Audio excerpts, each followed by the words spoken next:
সেই আদিম যুগ থেকে চলে আসছে আমাদের নৌকা পারাপার অর্থাৎ খেয়া পারাপার যে একটা প্রথা, সেটা এখনও চালু রয়েছে আমাদের এই টঙ্গীর আইসি হাসপাতালের যে ঘাটটি সেখানে।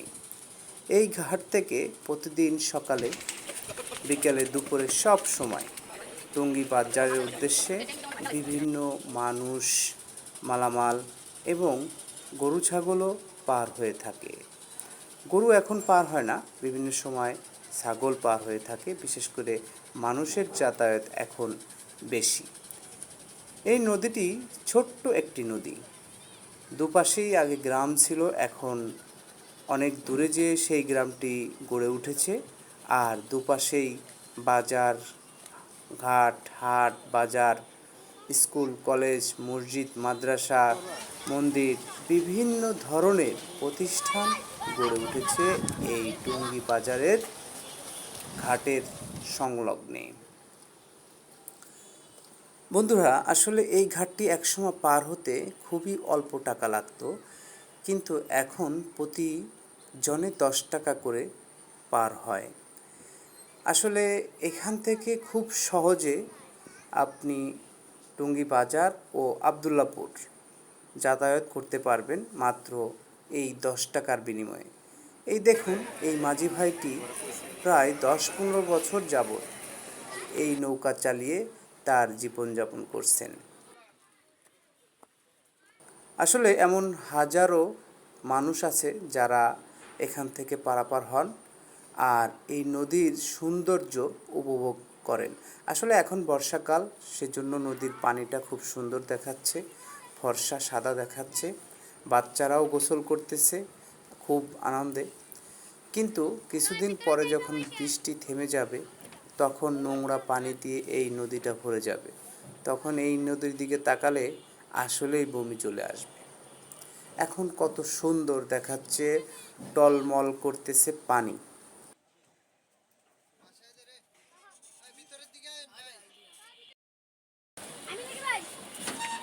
না না আমার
এই নদীটার যদি সৌন্দর্য রক্ষণাবেক্ষণা আমরা করি, তাহলে সারা বছরই এত সুন্দর পানি পাওয়া হয়তো সম্ভব। কিন্তু না, আমরা তো সবসময় এই নদী দিয়ে ময়লা আবর্জনা যা কিছু আছে অবশিষ্ট ময়লা, সেগুলো এই নদীতে ফেলার চেষ্টাই আমরা করি। যার কারণে এই নদীও নোংরা হয়ে থাকে, ময়লা হয়ে থাকে, দুর্গন্ধ তৈরি হয়। সেই দুর্গন্ধ দ্বারাই আমরা প্রতিনিয়ত ক্ষতিগ্রস্ত হচ্ছি। যাই হোক, চলুন বন্ধুরা, নৌকায় উঠলাম, এখন পার হব। পার হয়ে আসলে ওপারে গিয়ে দেখব টঙ্গী বাজারের চিত্র। সেই পর্যন্ত সবাই আমার সাথেই থাকুন। আর অবশ্যই আমার এই ব্লগটি ভালো লাগলে লাইক করবেন, শেয়ার করবেন এবং অবশ্যই সাবস্ক্রাইব করে আমাদের পাশে থাকবেন।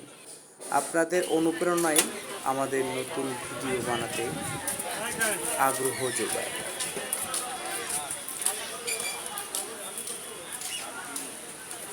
বন্ধুরা, পার হয়ে টঙ্গী বাজারে ঢুকে পড়েছি। আর এটাই হচ্ছে সেই প্রাচীনতম টঙ্গী বাজারের প্রধান সড়ক, অর্থাৎ প্রধান হাটটি এখানেই এখনও প্রতি রবিবারে বসে। আসলে এই বাজারে রয়েছে অনেক ইতিহাস, ঐতিহ্য এবং পুরনো দিনের স্মৃতি। এখনও পর্যন্ত মানুষের যার যাই লাগে প্রতি রবিবারে এখানে মানুষ এসে হাট করতে পছন্দ করে এবং খুব স্বাচ্ছন্দ্যেই এইখানের ব্যবসায়ীরা ব্যবসা করেন এবং ক্রেতা যারা আছে তারা খুব সুন্দরভাবে ক্রয় করে তাদের বাসায় ফিরে যায়। বন্ধুরা, ব্লগটি কেমন লাগলো অবশ্যই আমাদের কমেন্ট করে জানাবেন এবং অবশ্যই লাইক, শেয়ার, কমেন্ট, সাবস্ক্রাইব করে আমাদের পাশে থাকবেন। ধন্যবাদ সবাইকে। আল্লাহ হাফেজ। ভালো থাকবেন। পরবর্তী ব্লগের জন্য আমাদের সাথেই থাকবেন।